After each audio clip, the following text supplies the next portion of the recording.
Assalamualaikum teman-teman.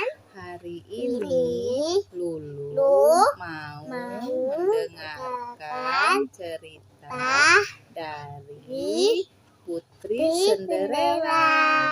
Ayo kita dengarkan ya.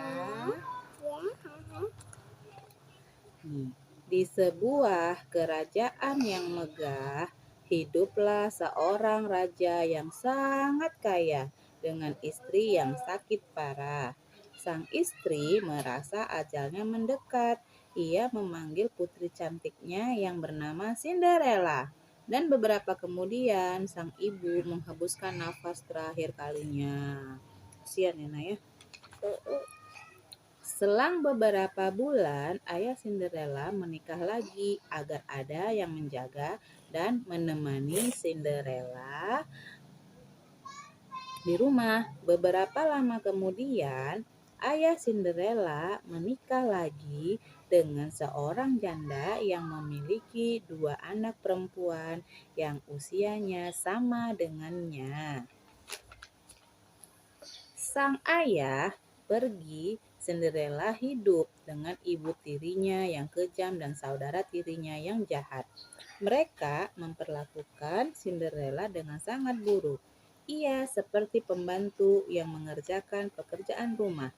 Ia juga sering dihina oleh saudara tirinya yang juga berperilaku jahat kepadanya. Suatu hari, ada seorang raja yang memutuskan untuk membuat pesta besar dan mengundang semua rakyat. Raja ingin pangeran memilih anak-anak gadis untuk dijadikan istri. Maka disebarlah undangan itu ke seluruh penjuru negeri. Undangan itu pun diterima oleh keluarga tiri Cinderella. Ibu tiri Cinderella memerintahkan kepada kedua anaknya untuk hadir di pesta tersebut. Sementara Cinderella yang sangat baik hati ikut menolong kedua saudarinya mempersiapkan diri, memakaikan baju, memakaikan pakaian. Cinderella berharap bisa ikut ke pesta, namun dilarang oleh ibu tirinya. Setelah ibu dan kedua saudara tirinya pergi ke pesta, tiba-tiba muncullah seorang ibu peri dan berkata, "Jangan menangis anakku, aku akan membawamu ke pesta." Ini baca dongeng kan? Kemudian ia membaca mantra dan tiba-tiba gaun kusut dan jelek yang dikenakan Cinderella berubah menjadi indah dengan memakai sepatu kaca. Sesaat kemudian, ibu peri itu merubah labu menjadi kereta kencana dan tikus temannya Cinderella menjadi kuda. Maka Cinderella segera berangkat menuju istana dengan menaiki kereta kencana. Saat tiba di pesta, semua mata memandang kepadanya. Tak ada yang mengenalinya. Kedatangan Cinderella membuat pangeran terpesona, termasuk orang-orang yang juga melihat pertama kalinya. Sang pangeran yang sudah jatuh hati kepada Cinderella langsung mendekati dan mengajak Cinderella berdansa bersama. Tentu saja Cinderella tidak menolak. Pangeran benar-benar sayang sekali dengan pangeran benar-benar mabuk kepayang. Ia sama sekali tidak tertarik dengan wanita di sekelilingnya. Matanya hanya tertuju pada Cinderella. Ia hanya berdansa pada Cinderella. Maka ia benar-benar tidak bisa berpaling dari Cinderella. Mereka berdansa sepanjang malam. Cinderella hampir saja lupa kalau sihir itu akan hilang pada tengah malam.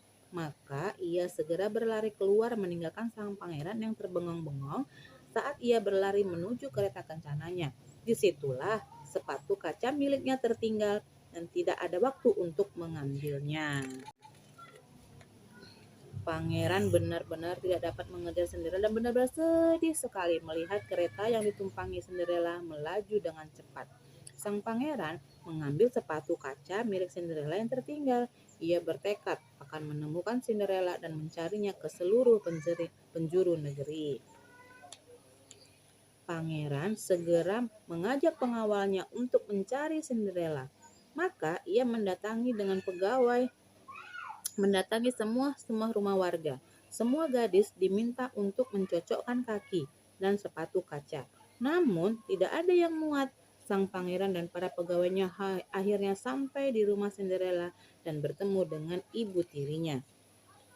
Ibu tiri segera memanggil kedua anak gadisnya dan mencocokkan sepatu kaca tadi ke kaki mereka. Meskipun mereka memaksa dan berusaha untuk memasukkan kaki, mereka tetap saja tidak bisa. Saat mereka menemukan Cinderella, ternyata sepatu itu cocok dengannya. Pangeran sangat senang dan bahagia karena menemukan putri pujaannya. Ia langsung berlutut dan melamar Cinderella. Dan Cinderella bersedia dijadikan permaisurinya. Sang pangeran sangat bahagia. Ia segera meraih tangan Cinderella dan menciumnya. Kemudian sang pangeran membawa Cinderella ke istana dengan menaiki kuda. Sesampainya di istana, sang pangeran memperkenalkan Cinderella dengan ratu dan raja. Mereka begitu senang melihat kecantikan dan kebaikan hati dari Cinderella. Akhirnya, pesta pernikahan sang pangeran dan Cinderella berlangsung sangat meriah. Seluruh rakyat ikut hadir dalam pesta pernikahan itu. Nah, sudah selesai kan mendengar cerita dari Mama Lulu tentang Putri Cinderella. Pesan moral dari cerita dongeng Cinderella ini adalah apabila kita berbuat baik, rajin, serta bersyukur akan mendatangkan kebahagiaan dan rezeki dari jalan yang tidak kita sangka. Oke, teman-teman, itulah tadi cerita Putri Cinderella yang telah dibacakan dan diceritakan Mama Lulu kepada Lulu dan teman-teman. Terima kasih. Wassalamualaikum warahmatullahi wabarakatuh. Bye bye. Dadah.